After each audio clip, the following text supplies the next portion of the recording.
Hello, my friends, and welcome to another episode of Unlimited. Today, we are talking about embracing periods of reflection.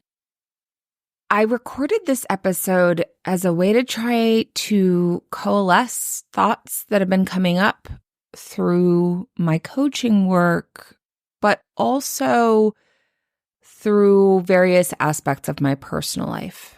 There are certain areas of my life that I don't generally share. I don't put into the online public world or bring into my work in a direct way because it just doesn't feel appropriate to do that in a variety of ways, but also including that there's a slippery slope into performativeness when you start to put things online. I've talked a little bit before about when you put things online, there is a natural aspect of performing because you're curating what you're putting forward. Not to say that it can't be authentic, and recognizing that it shifts the quality.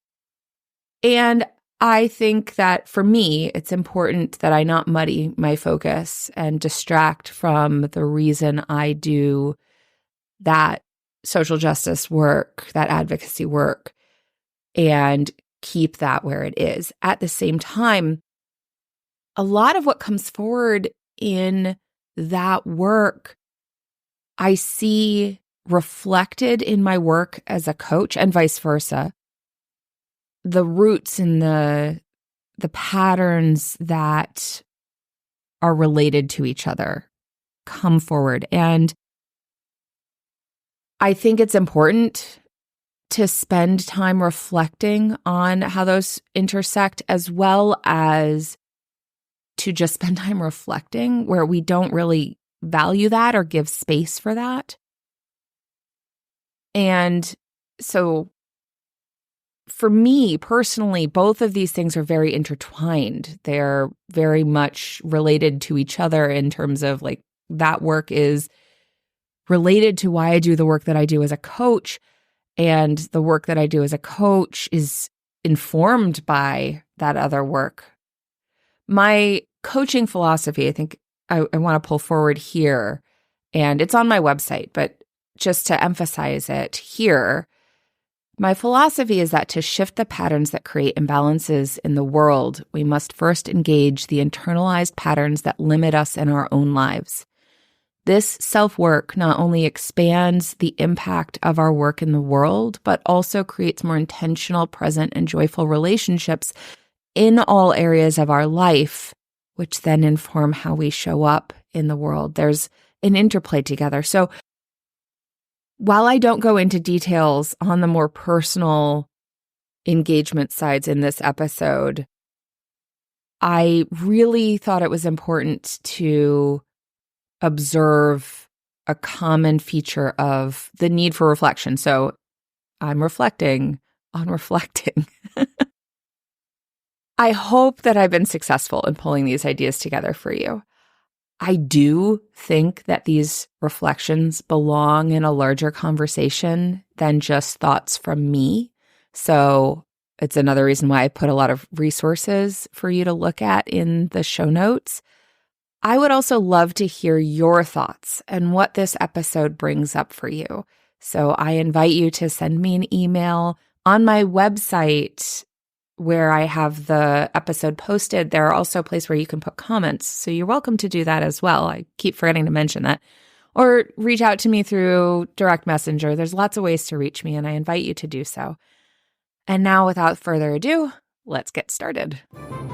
Hey there, I'm Valerie Friedlander, Certified Life Business Alignment Coach, and this is Unlimited. This podcast bridges the individual and the societal, scientific and spiritual, positive and negative, nerdy and no, there's just a lot of nerdy.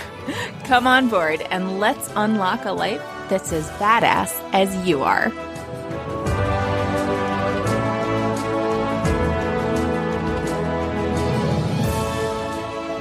In a time that feels so unpredictable and chaotic, most of us want something that feels stable and secure. And so many of the things that we've been taught are supposed to be stable and secure aren't, yet we still go to them like they're going to be, like jobs, for example. Like working for a company, I just had a friend whose spouse got laid off, and part of what's being grappled with is the story that she knows is a story and it's not really true anymore, but yet there's this embedded belief that that creates stability. And having a regular paycheck certainly does create a certain amount of stability. And does that make it secure? In this day and age, there's a lot that isn't secure, and there's a lot of uncertainty, and that uses more energy. I'm running a program right now called Reclaim Your Routine, and one of the things that people struggle with when it comes to routines, and part of the reason I actually thought about not calling it this, because people are going to hear this and go, I can't have a routine. And it's because life is so busy and chaotic and things happen, especially for parents. But for anybody right now, there's so many curveballs that get thrown, so many surprises, so many unknowns. We're coming into, well, we're really in the middle of an election cycle, and that creates a lot of instability and uncertainty. And so there's this desire to have stability and certainty and have things that are routine. Routines simplify things. They allow our brains to relax a little bit, because the more we have to actively think about things, the more energy we spend. Whereas if you have something that you can just count on that just happens, and this is what we do, it's easier. I've mentioned in a previous episode that idea of simplifying things. If you can have like a capsule wardrobe and you don't have to make as many decisions about what to wear, the simpler you can make it, the more you can reduce decision making, the less energy you have to spend. And there's value in fluctuation. There's value in cycles and in change, and allowing ourselves to embrace those cycles and embrace change and step into unknowns. So many of the problems in our world right now have to do with a lack of creativity and this fear of the unknown and of change. And we're kept in a place of instability in a lot of ways, in some basic ways, because then we're more manipulatable and we're taught to rely on certain things. Just a lot of our conditioning has to do with structures that are inherently rotten. So I'm going to talk a little bit about embracing cycles and recognizing cycles. And I'm also going to explore some of the rotten foundations that lead us to struggling with cycles and sinking into these spaces that are inhibiting us, that are limiting us. And as you know, this podcast is called Unlimited because we're talking about ways that we have internalized limits versus chosen limits. Our society has very much upheld this mechanical kind of value system, this idea of constantly being in production and being predictable and consistent. And again, this is not to say that consistency is a bad thing, but it's also recognizing that there's time frames for consistency. Like consistency isn't always consistent, or what is consistent doesn't stay consistent at all periods of time. Natural rhythms take place in a living context, and so they're not as predictable as the mechanical world, but there are patterns and rhythms in those cycles, so they're not completely off balance.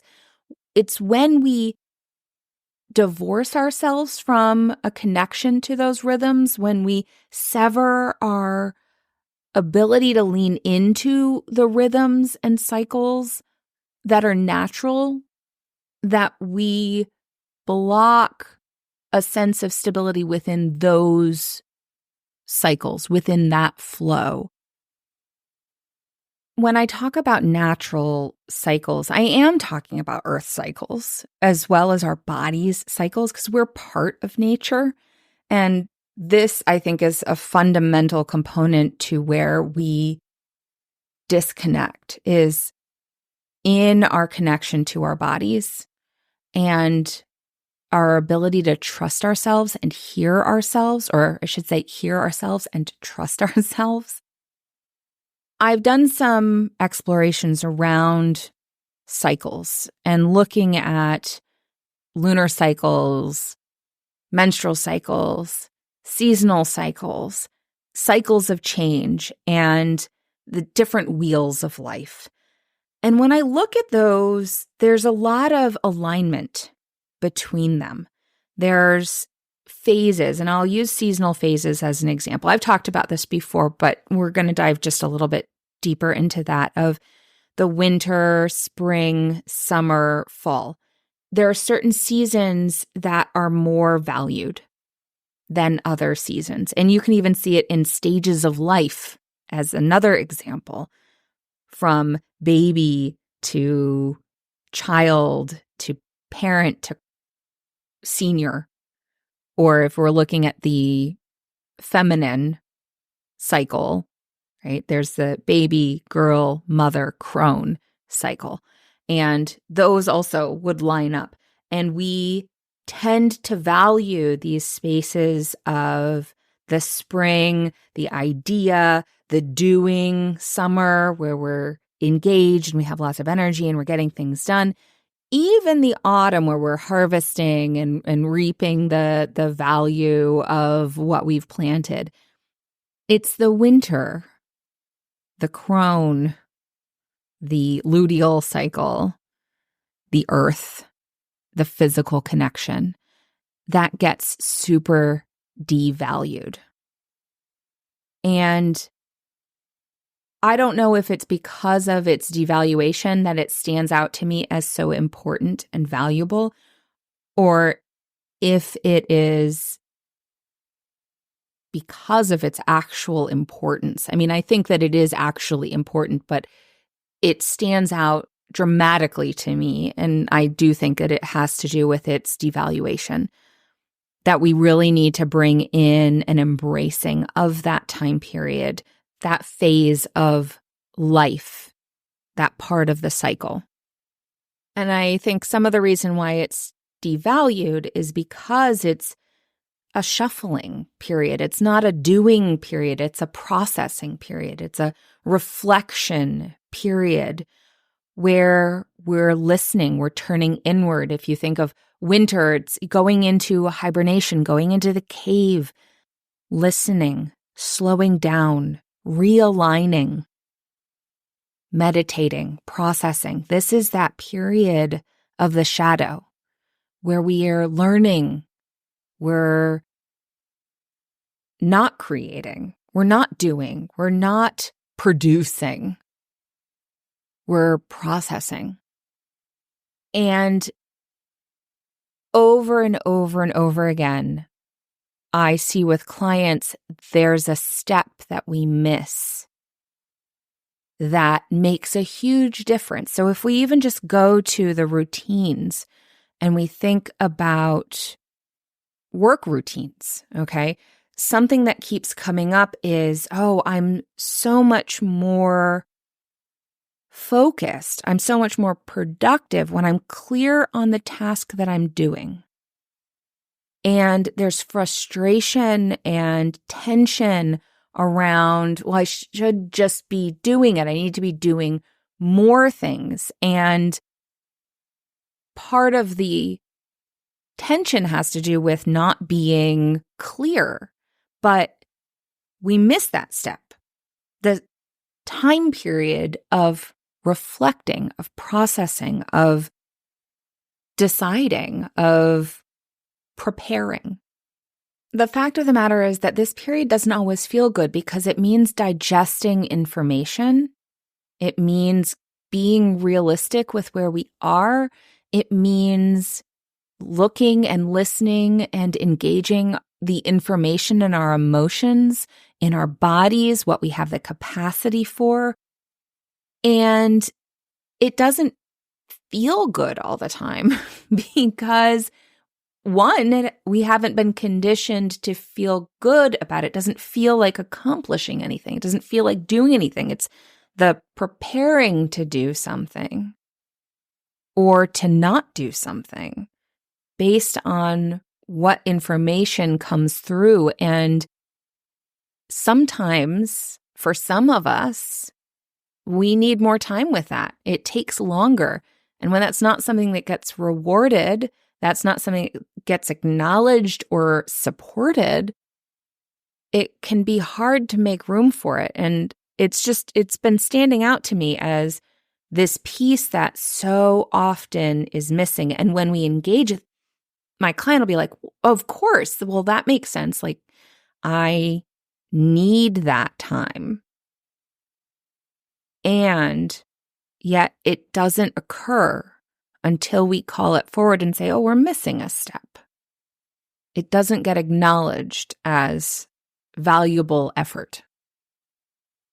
And then, of course, there's the other side of it as resting. Preparing can be resting, and we think of that as being lazy, and there's so many stories around that.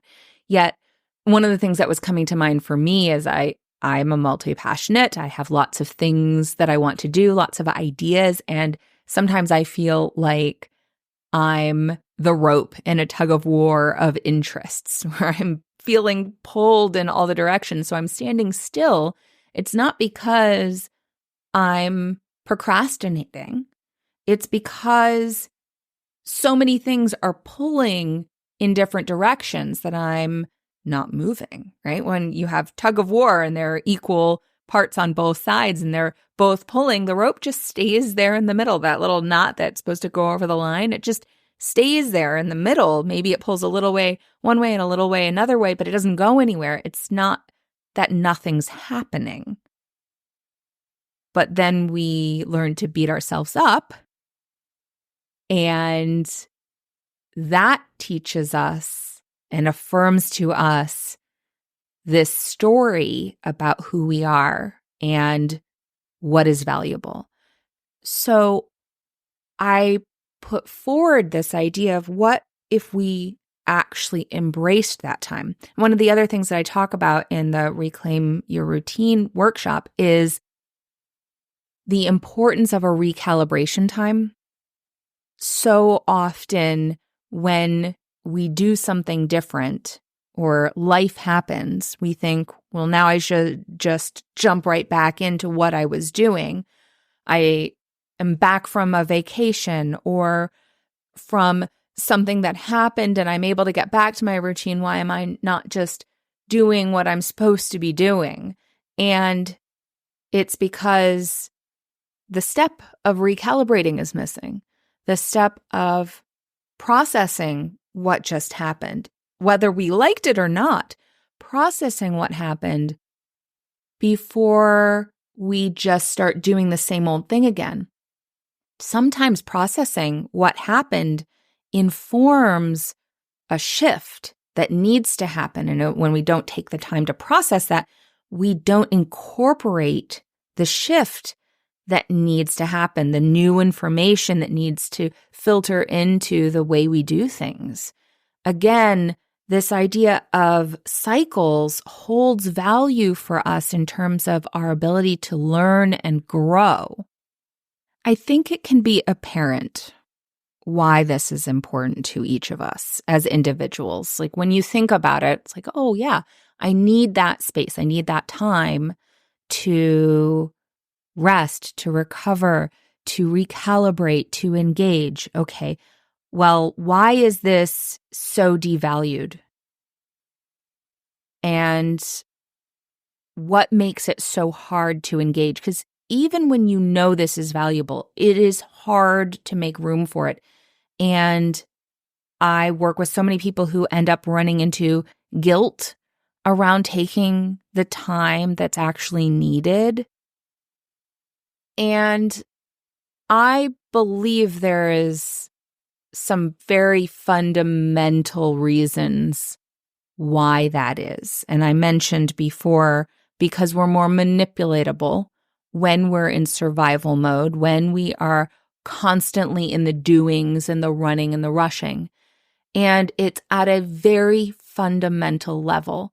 I want to share a few quotes with you because I think that it pulls forward the deep reasonings, and they tie to some understandings that have helped me find the motivation to make room to combat the guilt that can come up over not making space for myself.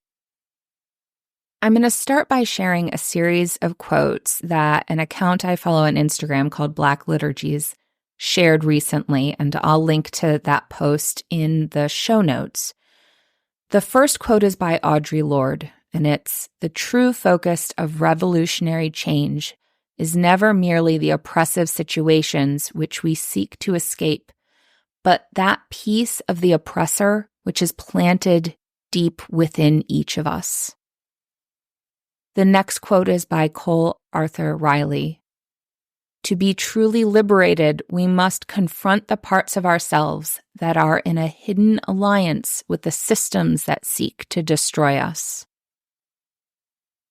And the third quote is by Bayard Rustin. "The only way to reduce ugliness in the world is to reduce it in yourself." These highlight the value of doing the work to reflect and to connect and to shift some of these patterns. And it is a constant work because we are constantly being infused with the ideas, the cultural, societal ideas of what's valuable and what's not. So it takes some constant work, which does take more energy. So also holding space for, I'm going to have to use more energy to swim upstream, to be a salmon, to reduce that in ourselves. It's like when you're a fish in water that's polluted, you're going to take on some of that pollution and need systems for filtration within yourself. And that takes energy to do that filtration, but to really lean into the change that we need in the world to honor ourselves and to create the space and culture shifting to allow liberation, to liberate ourselves from oppression societally, and to ensure that we don't perpetuate it upon others. We have to do that work and allow that space. And that takes energy, which means that we need those spaces of introspection, those spaces where we are looking within ourselves and seeing how we are complicit in the systems that seek to destroy us. There's a quote by Bell Hooks that is, "The house of oppression has many rooms, but only one foundation. The idea of superior to or better than." And if you're someone who hears that and goes, well, I never think that I'm superior. If anything, I feel inferior, or I struggle with this idea of not being good enough, imposter syndrome and all of that. That's the same foundation. It's rooted in the same idea of hierarchy. It plays into these spaces of oppression and dominance. And it has to do with how we've internalized those things. And that foundation, that root, is how we uphold the systems, whether we feel oppressed by them or whether we are feeling empowered by them. We will perpetuate them because we bought into the stories of oppression and dominance in a internalized way rather than this is a system that I can consciously engage. It's an internalization which you don't have conscious engagement with. So we have to take a look at it. I'm going to share writing that was given to me through the National Seed Project. It was developed by Hugo Mahabir for the Seed Project, and it speaks to the idea of internalized oppression and internalized dominance. Defines internalized oppression as habits, attitudes, and patterns of behavior, often unconscious or unbeknownst to oneself, yet active in relation to others, that reflect the effects of oppression, such as feelings of inadequacy, a sense of inferiority, and the expression of self-hatred.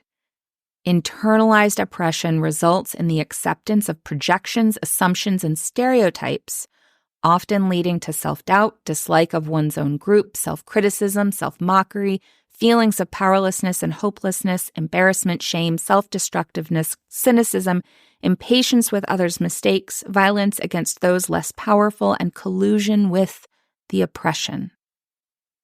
There's a quote by Ellie Brown that is, "It's when we don't trust our thinking that we start buying into the oppressive messages, and it's when we feel powerless to change things that we pass the oppression on to others. We buy into racism, sexism, and other isms. We buy into the oppression of young people, even as we are still being crushed by it ourselves and are intimately familiar with its cruelty." A lot of the people that I work with are probably more intimately familiar or conscious of the internalized oppression, but not necessarily its context as such, recognizing that it ties to these same dynamics, these same foundations. We may feel more resistance to the idea of internalized dominance, but I would invite you to explore this as well, because this is the other piece that we need to look at, is our proximity to power. So this document refers to internalized dominance as habits, attitudes, and patterns of behavior, often unconscious or unbeknownst to oneself, yet active in relation to others, that reflect the effects of dominance, such as feelings of entitlement, a sense of superiority, and the expression of arrogance. Internalized dominance results in the assumption and expectation that one is deserving of privilege, always in the right, and meant to have authority, often leading to misplaced pride, moral righteousness, mockery of others, being insensitive to the suffering of others, violence against those seen as inferior, and denial of information or experience that does not fit with one's own point of view. I want to highlight that last bit because a lot of times, again, people that I know and work with would think of this idea of mocking others and being insensitive as appalling and not something that they would do. And certainly not the violence part. And this idea of being in the right has to do with control.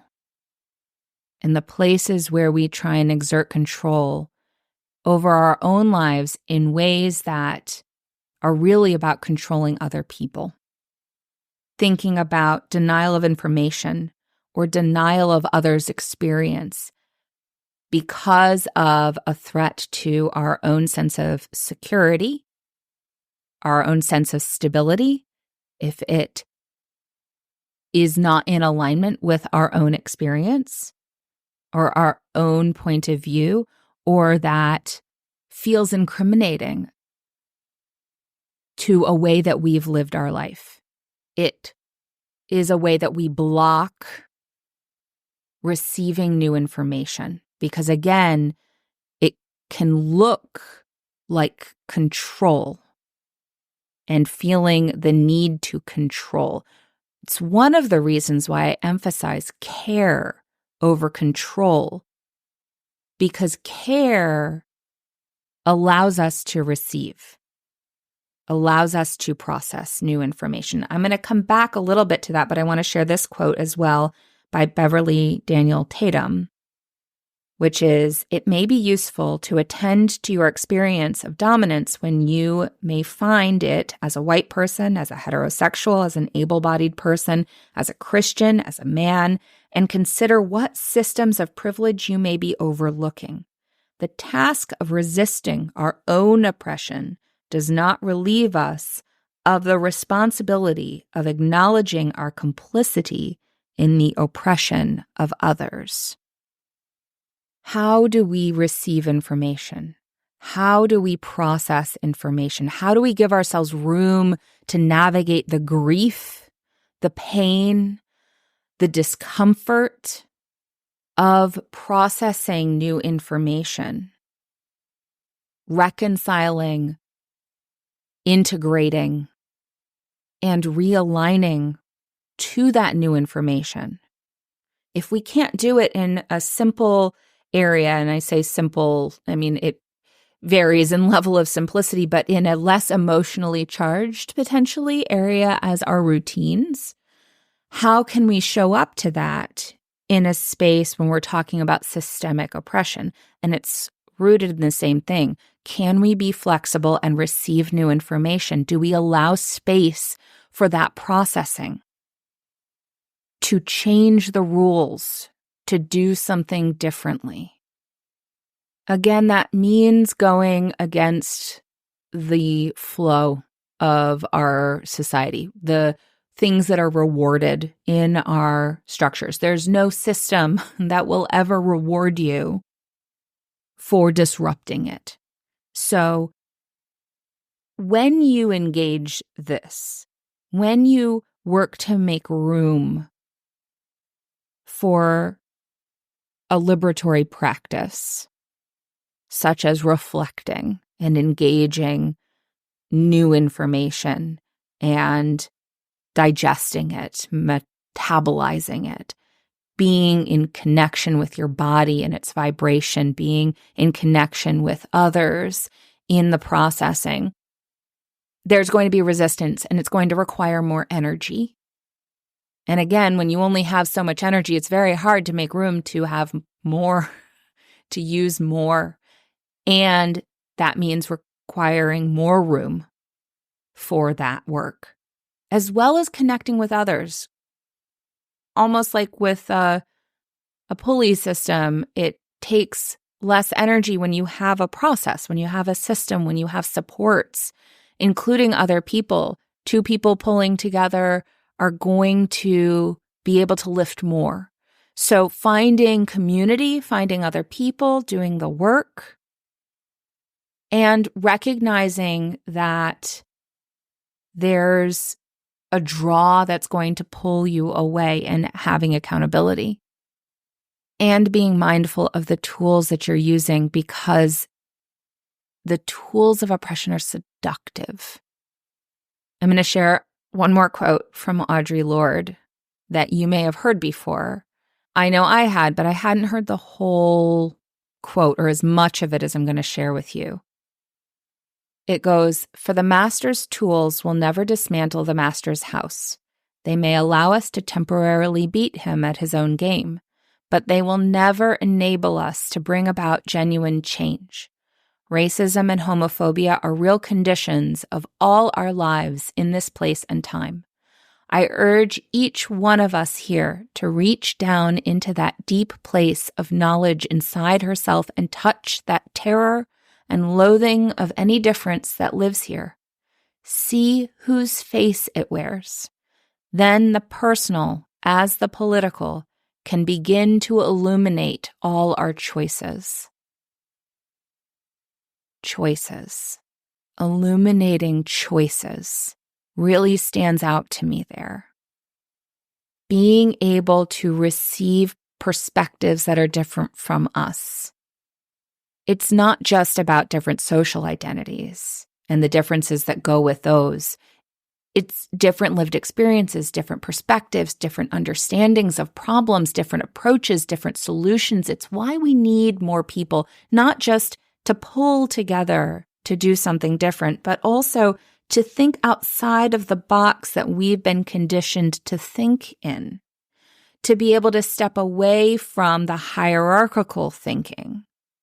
One of the things that's stood out to me is also really being mindful of how we rely on those spaces of stability and security that we've been conditioned to look to, such as our job, particularly because a lot of times those are embedded in institutions that reward you for playing the game that upholds the system.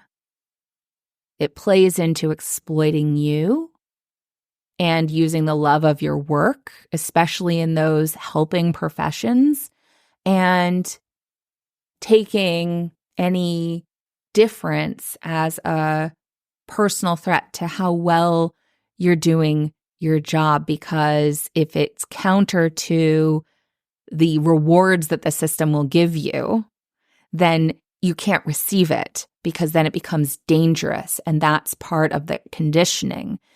It becomes a reinforced fragility that we then shut down voices, gatekeep, and try and do things all by ourselves to create a silo of other people who agree with us to create a sense of stability and security.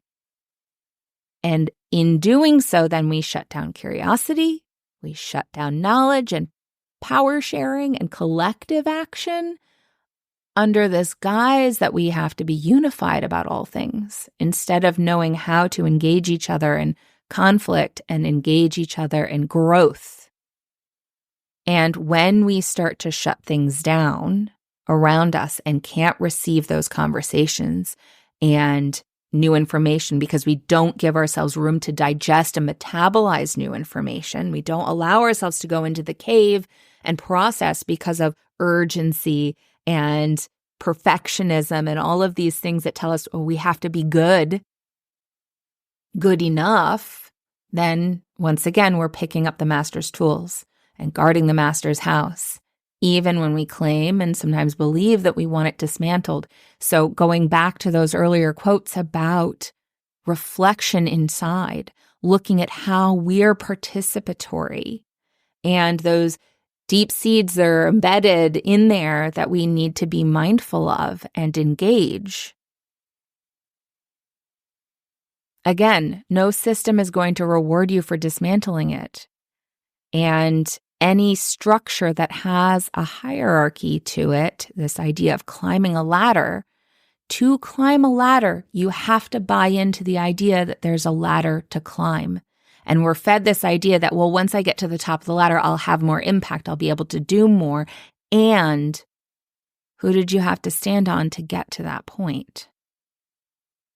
To dismantle the ladder, the hierarchy, the culture of supremacy, we have to release the illusion that we can win by climbing a ladder. The ladder's a lie. Difference doesn't mean one is good or the other is bad. We have to let go of the attachment to being the good one, to proving ourselves, to getting it right, and instead focus on being someone who listens, who learns, who takes action, who stays accountable and grows.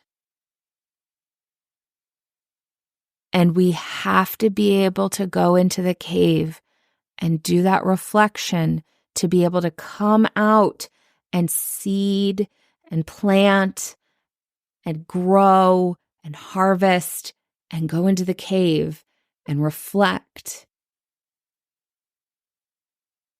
and extract and learn. I know this can feel big. I went from small to big. So let's bring it back to small again. Let's return to where the power lies for you, because it can feel overwhelming, this pressure of responsibility in this larger context. And the invitation here really is looking at, where is this playing in your life? Where are you blocking rest? Where are you blocking reflection? Where could you expand and allow room for that period of processing, that preparation period, that realignment period, that stepping into the unknown experience, that recalibration, where there's deep listening and awareness, inner wisdom listening, outer wisdom listening. slowing down so that you can engage in a way that aligns with who you want to be in the world and the impact that you want to make.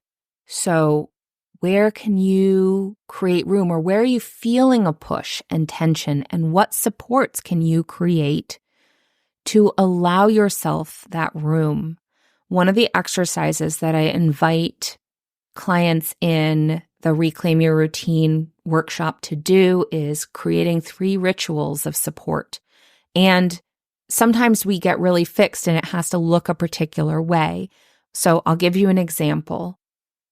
If one of the supports is that you meditate in the morning, setting up layers to that. So if it's a really rushed morning, that meditation can look like standing, feeling your feet on the ground, taking a breath. That's good.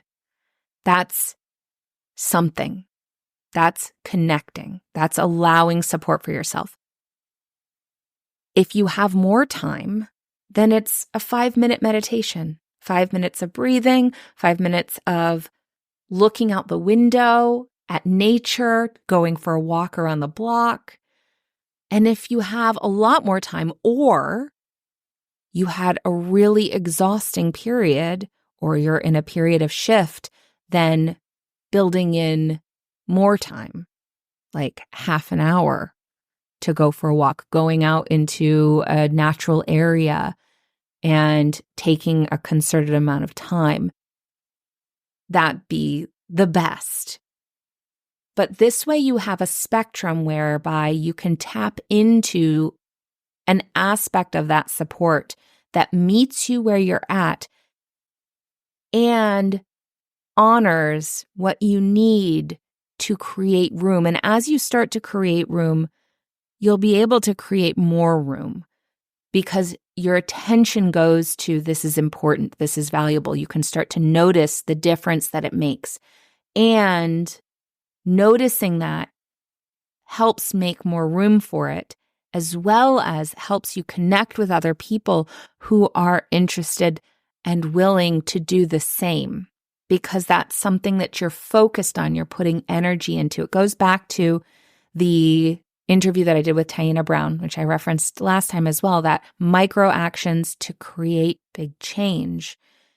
Those things pour into doing it differently, making room for that winter, for that cave period, for that shadow time to look at our shadow self and integrate so that we can continuously grow and lean into the unknown spaces that allow us to creatively build the world that we want to live in, rather than reactively perpetuating our oppressive systems. I will have a number of resources linked in the show notes if you want to go deeper and really lean into a period of unlearning around oppressive systems. Check those links out. If you are in a period of I need to do some work of unlearning how those are playing in my own life in a very personal way, I invite you to get on a call with me. I'm happy to chat with you and explore what are some patterns of imposter syndrome, perfectionism, stress management, all these places where we want to create more control so that you can learn to have more resiliency and implement more care in your life so that you're building in a way that isn't perpetuating harm in your life and thus into the world.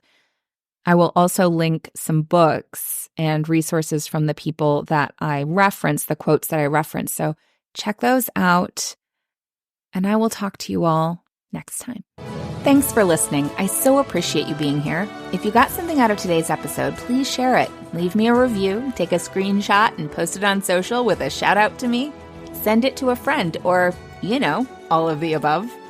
Want to hang out more? Join me on Instagram. Or better yet, get on my mailing list to make sure you don't miss out on anything. And remember, your possibilities are as unlimited as you are. Allow yourself to shine, my friend. The world needs your light. See you next time.